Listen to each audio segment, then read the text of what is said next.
Alam mo anong kalam ng mama mo? Papa mo.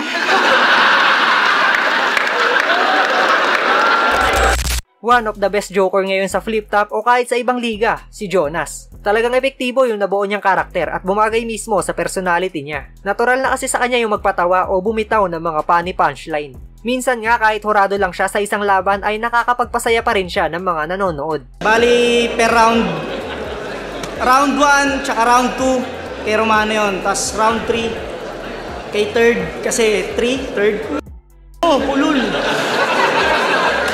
Pero wag kayo dahil kahit komedyang estilo yung pinangahawakan niya ay hindi pa rin ito pwede baliwalain sa battle dahil kaya nito mang bodybag gamit yung komedyang linyahan. Kumbaga tatalunin niya yung kalaban niya sa nakakatawang pamamaraan. At ayan nga nakapaloob sa content natin ngayon ang mga funny lines ni Jonas. Pero bago natin umpisahan, like mo muna yung video na to bilang suporta at mag-subscribe ka na rin sa ating second channel. Kaya boss, pasensya ka na kung ako'y masyadong mahangin. Kasi bukod sa bayad mo, wala na akong ibang nakitang nakakabilib sa pricing. Oh, real talk! Nakita ko ba yan ni Boss Arik sa Cebu? Talagang kapuna-puna, mabuhok, mamula-mula.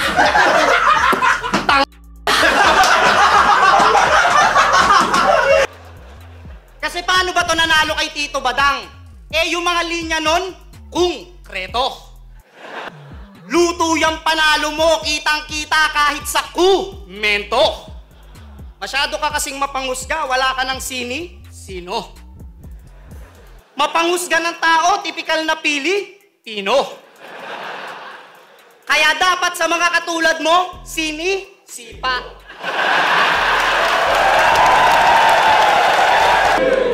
Pag eto naging mandurukot sa baklaran, matindi to. Magugulat ka na lang bigla, wala na yung kidney mo.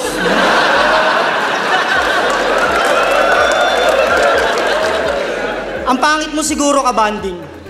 Yung tipong nag-iinuman kayong magkakagrupo, ang saya nyong nagkukwentuhan, bigla siyang magbabagsak ng ulo.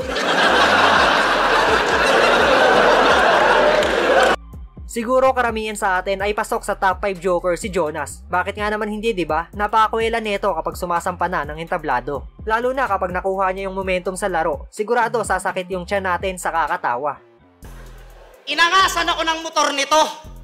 Puta, ang tindi. Umarada sa harap ko, NWA 160. Tapos yung busina raw ni Nikki, sigaw. Aba! Nakakahiya naman sa signal light mo. Paa.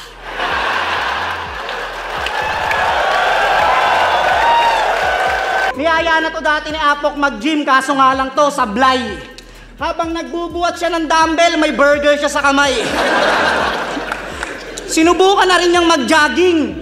Hindi rin nakatagal. Puta, bigla-biglang humihinto pag nakakakita ng inasal. Di ba nagsumba ka na rin?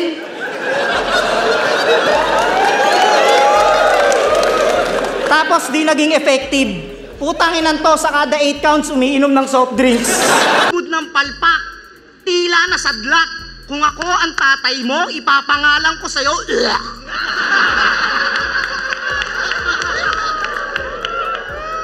Puta, payag ka nun, pinangalanan ka ng suka. Hoy, halika nga rito.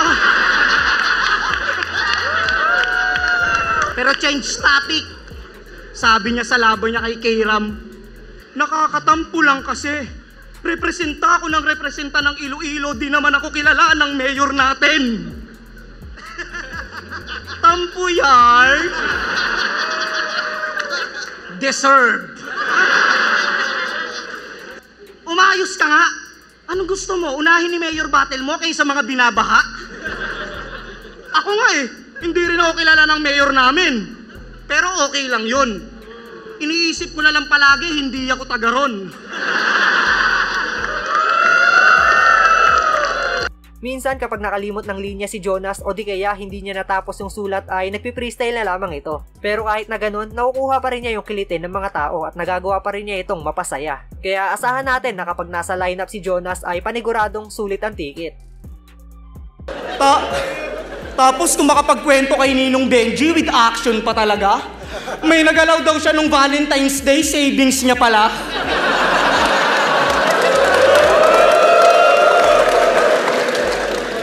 mo kung bakit walang pumapatol sa'yo, Abno? Pag nanligaw ka, bulaklak dalhin mo, wag bungo.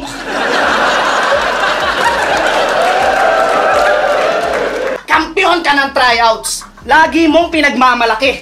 Puta, baka nakakalimutan mo, pre. Wala akong pake. Nagpustiso ko. Baka nakakalimutan.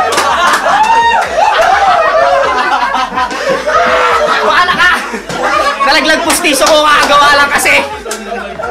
Maraming salamat sa gumawa ng pustiso ko. Tangina, 1 month pa lang, hindi pala matibay. Babalik ko to sa'yo. Kung usapang source lang, panis yung source mo sa akin, brother. Yung source mo, nagtatago. Yung source ko, mga hardware.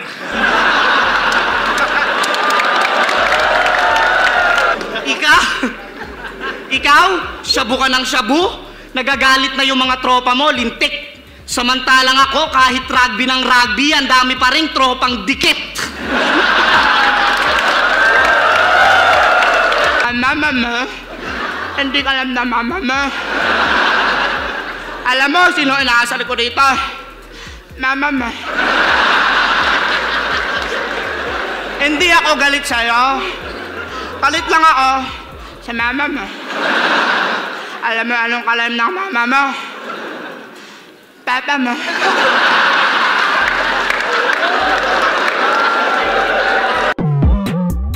At ayan nga ang mga nakakatawang linya ni Jonas. Isa ka rin ba sa napapasaya ni Kuya Jojo kapag bumabattle ito? At anong joke lines ang pinaka-natripan nyo mula sa kanya? Pwede nyo yan i-comment sa ibaba at babasahin nating lahat yan. At yun, hanggang dito na lang ang video natin ngayon. Salamat sa inyong solidong suporta at asahan nyo na marami pa tayong paparating na content.